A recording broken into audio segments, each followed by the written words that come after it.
All right, good morning, everybody. Let's get started. It's 8:31. First up today, we're going to do public comment. Is there any public comment? No? The crowd's a little thinner than yesterday. All right. Great. All right, then let's go ahead and get started on discussion, review. Jennifer is not able to join us today. She is still not feeling well, so please keep her in your thoughts. But I did talk to her through text this morning, and she gave me some ideas that I'm just going to share with you guys, and then we can kind of open it up for discussion to get thoughts. One of the things is to bring down from 97% to 96%, which gets us a little over 3 million. We also, to get to 3 million, we also went ahead and increased the SRO to 350,000, which I believe it was at 250,000 before. So we increased that revenue 100,000. And then Ben has indicated that we could increase revenue for the health department 2,500, as well as carry home 2,500. Mm-hmm.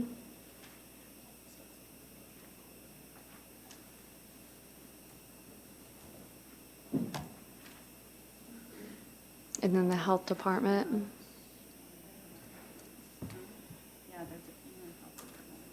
Then which one? Is it 420? The vaccines, birth certificate? Yes, 420. 420. Mm-hmm.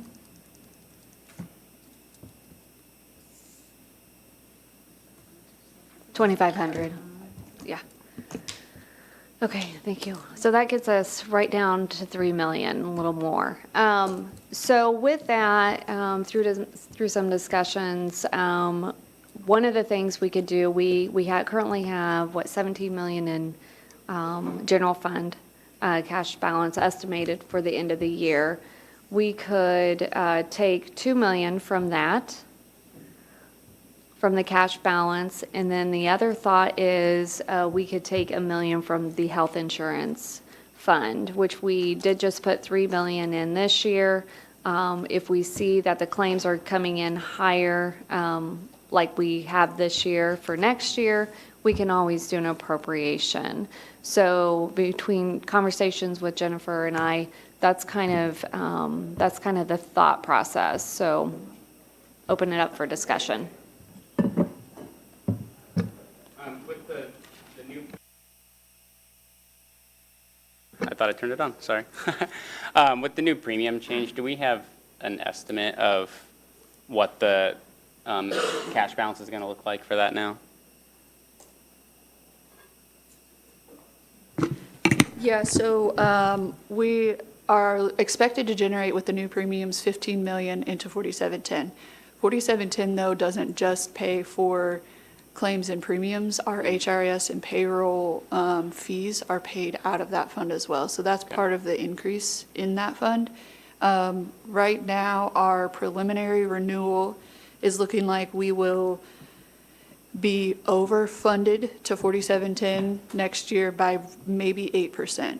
But 8% isn't a huge buffer, so I would like to keep the 15 million projection of overfunding, if you will, and keep that for a few years to rebuild that account. Okay. Can you show what the fund looks like right now? Like which one are we talking about taking out of the self? Oh, there it is. Okay, I wanted to look at how the graph was. And how much do we have in there currently?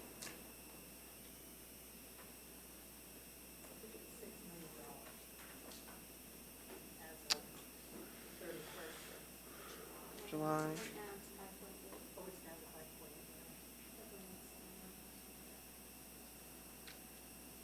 And we want to take 1 million from there? Is that? right? And then 2 million from General, general fund, Yeah. which, and where, how much do we have in that currently? you say 17? 17 million? Yeah, Projected by the end of the year. projected by the end of the year, yes. How does that compare to where we were is that more than what we would have? At this time last year, if we had looked at that, was that also 17 million, or was that 15 million, or was that 19 million? Do we know how we're trending on that account?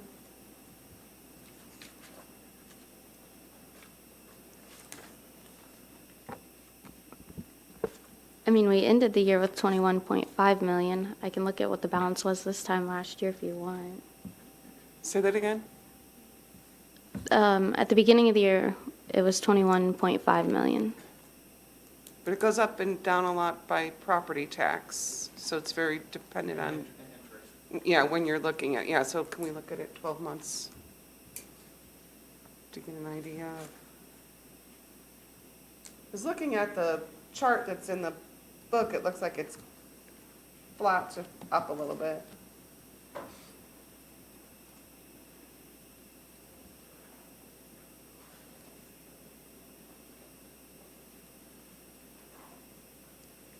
So you want to look at last year in August? Yeah, Yeah, just- 17 million last year Okay. in August. And that's what's projected to be there at the end of the year. Why wouldn't we just take 3 from there and leave the insurance alone? If I may, I would agree. The year's not over. We've only seen claims from half the year, and it's been a really rough year, and we have some new diagnosis that I'm expecting will continue trending badly for the rest of this year. We also don't always see claims at the time that they incur, so we just had a $300,000 bill that was 2 years old from a really high claimant. It's just something that we cannot control, so that contributed to this year's high claims. So I wouldn't suggest taking the million if at all possible. I'd be in favor of leaving that alone and taking the 3 from the general fund. I think that's a much better idea. I would be really concerned about taking $1 million from, I've never seen it that low, quite honestly, and we've, like Sadie said, we have pretty significant claims, so. Jennifer, did you say we had a projection of where we would end up in '26 with the increase in premiums, or did I mishear you?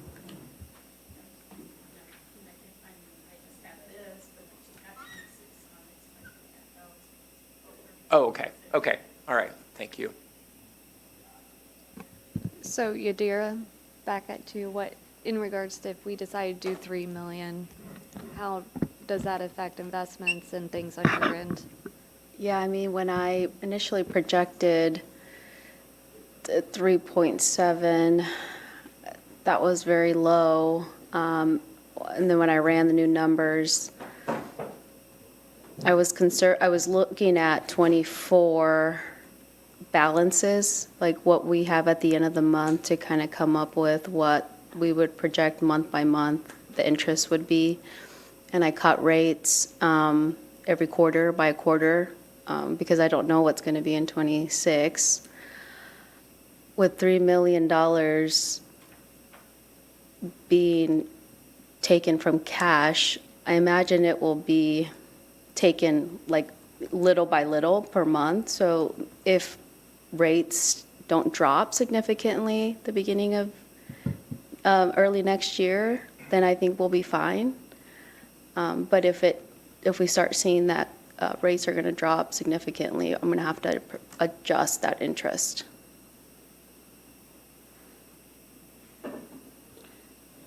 I'd like to better understand, because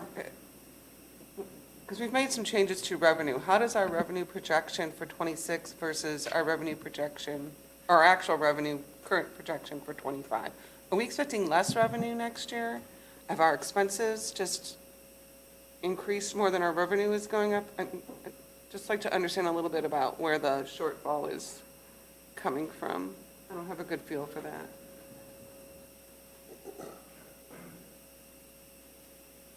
So that-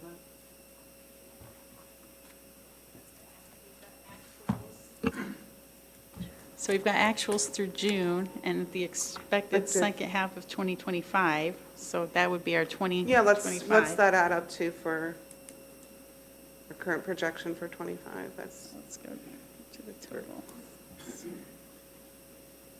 so, So if I add these two together,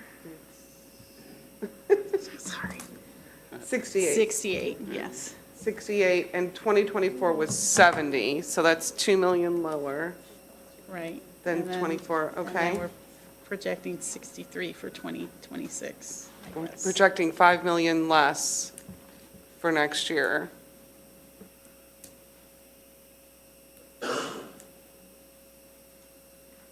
And where is that missing 5 million? Where we, is it?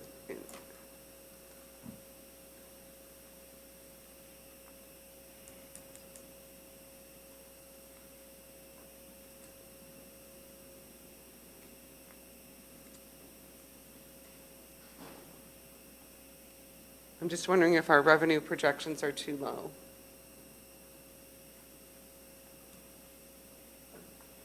Because I know we've got stuff coming down the pike, but that hasn't hit yet. The property tax changes has not hit yet. And yet we're already seeing a $5 million shortfall. Or was it just 2024 was really good? Because of lit, or? I know there's about 1.5 million difference in carry home. Yeah. Okay, so that's part of it. Yeah. After we've adjusted their revenue a couple times now to increase it, based on, Okay. again, conservative estimates. So that was a big chunk of it there. That is a big chunk. So And that's, then the excise one is about $1 million, so that's 2.5. And then I think the lit one is down like $500,000, which is 3.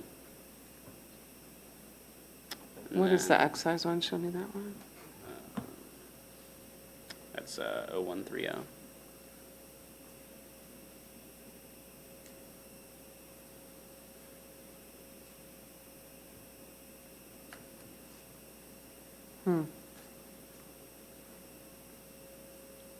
And then the final $1 million, I think, is the projected decrease in investment revenue.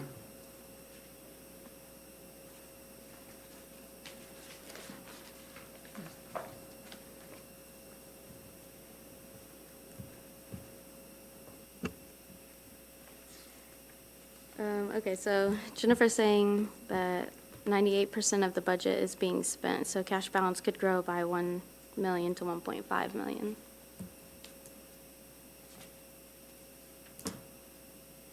By the end of the year, so instead of 17 million, it would be 18.5. For what exactly? Yeah. That's what she For said. the general fund cash balance. Okay. So take this. Okay. Yeah.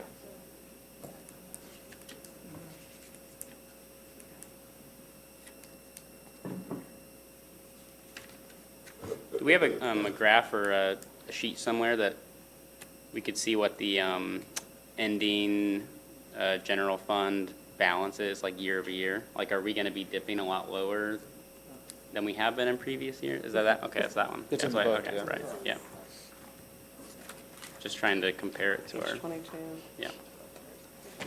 I knew it was somewhere. Right. It's up a little, yeah. And so we've been up a lot in the last few years, right? Yeah. So, obviously, it's my first year, so I just don't have the feel on that. But when I just look at the graph, to me, it says, well, we've clearly survived the last decade with a lower balance there. So it seems like we have got it up, which is good, and now it's a good case to try to use it.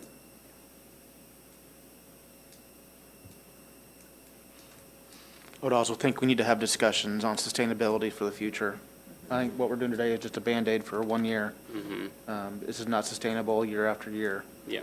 And so I think, come later this year, early next year, we need to figure out how do we match revenues with expenses or increase revenues and lower expenses. So I think it's part of the discussion too, the long-range discussion, not maybe the today discussion, but one we got to keep in the back of our heads. And I wonder about some of our we've seen lately that the revenue estimates are lower than what actually comes in. That could change with a recession or something. I was really hoping we could give a raise, a bigger raise, than what we're planning on. I don't know that we can do that. Given we're taking money out of the general fund to do, yeah. Unless there's more cuts departments want to make. Yeah, I say if there's any other, any out of the box.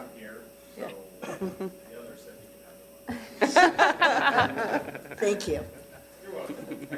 Because it is, that's what I started off by looking at, and it was, Yeah, and half the positions that we discussed that haven't been filled, about half of them are unfunded, Right. based on discussions the last couple of days and with departments. So thank you to them. So we've made that adjustment from a staffing standpoint, from funding. But too, as you said, with the positions that we unfunded, there could be the potential of coming back next year because of the fact is that as we get busy, Yeah. community corrections, case in point. Yeah. CASA, so we have to be ready to absorb those as well. Other funding that would come up as well, the revenue, Correct. so it could offset. So Yes.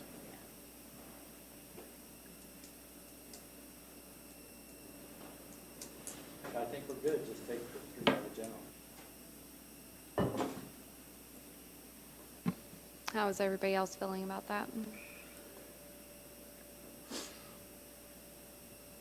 Big picture, I'm okay with it. Maybe one smart thing to do would be to, like, if we imagine that 4 or so of those unfunded positions might get funded throughout the year, to try to make enough cuts or something like that to account for that expectation, and then call it.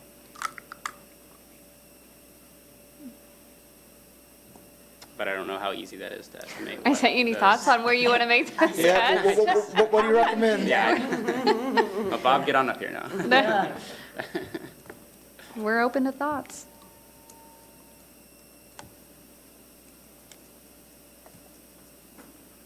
But Just- to your point, moving forward, I think what we need to do with our departments as people leave, I think we really need to evaluate those positions before just posting them. Okay. To take a deep dive and say, okay, can this work be redistributed? Do we really need this as a full-time? What do we need in our department before just automatically filling them? Yeah, I was going in the same direction, and we typically have, so we don't fill a position until the fund is true. So if we have to pay somebody out vacation, we wait until, the 10 days, et cetera. And sometimes you've heard it takes longer to fill them. Yeah. So I'm less worried about those positions if we have to come back and fund them, because typically departments have some lag either in their overtime or unfilled position budgets where we can move it or appropriate it the way it needs to be. Okay, that makes sense. so when a position is vacated and someone leaves and we refill it, do we look at that? Is there a process to say, do we really need to refill this, or we just automatically post it? Currently, we automatically post it if the department wants to. Some of them have been better about, CASA and corrections specifically have been better about saying, I don't really think that I need this right now. I need to reevaluate what's going on. The Personnel Committee spoke that next year, we're working on the logistics of it, put a process in place where, we need to look at this before we just go ahead and post it. So that may be more reoccurring meetings for the Personnel Committee for the timing of those things. Because this is before SB1 hits. This is before the property tax freeze hits. This is with a relatively healthy economy. We're 3 million taken out of so I am very nervous. Thank you.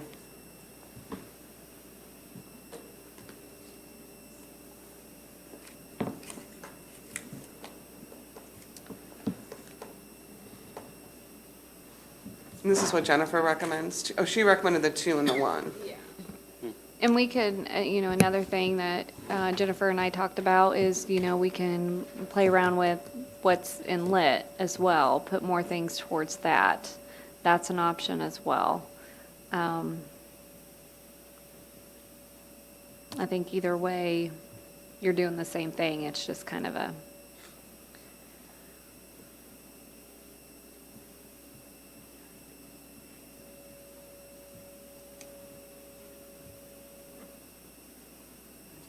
Thank you. any more thoughts? Any more out-of-the-box ideas? Okay. Then we'll just take 3 million out of general fund.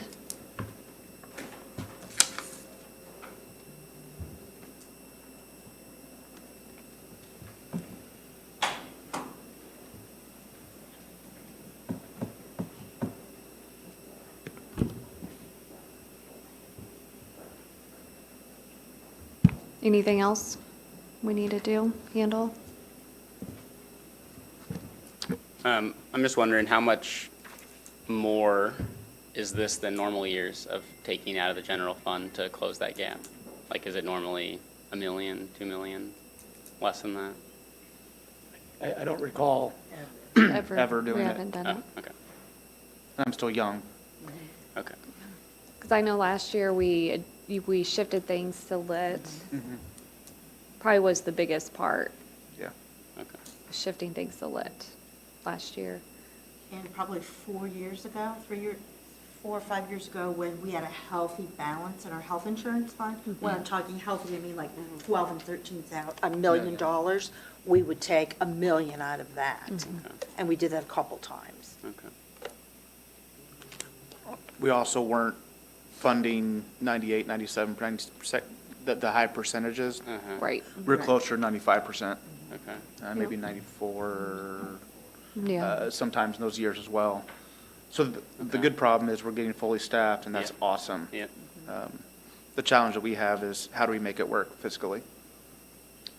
Okay. So just thinking out loud, the cons of taking 3 million, I mean, one is obviously we have less cash on hand for whatever we need, and I assume the other big con is less money to invest, so less return. Yep. Are there any other cons that I'm missing besides those two big ones?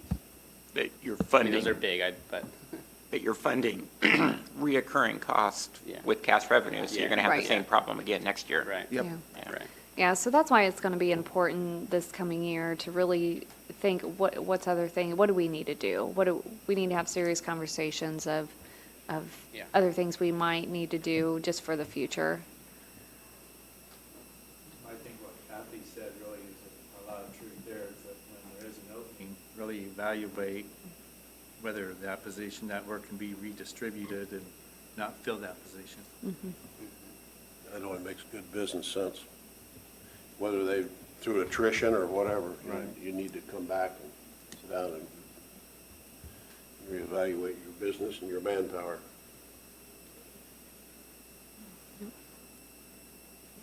Right, because with our personnel costs, what is it, 87% of our budget? 85% if you look at that pie chart, so that's our, our biggest liability, but they're our biggest asset, so. Mhm.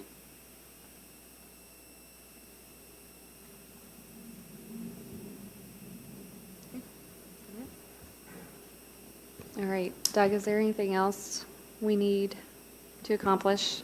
No, with not at this? this point. You've passed the resolutions and ordinances. These are preliminary amendments. And then you'll discuss it, I think, at your night public meeting and pass everything on second reading. Is it the 6th? Ninth. Ninth. Yep. Okay. I have a third. The third is our evening. The third is the Gotcha. evening public Gotcha. meeting. 6 o'clock And then on this, Wednesday. the ninth is our regular council Yes. meeting.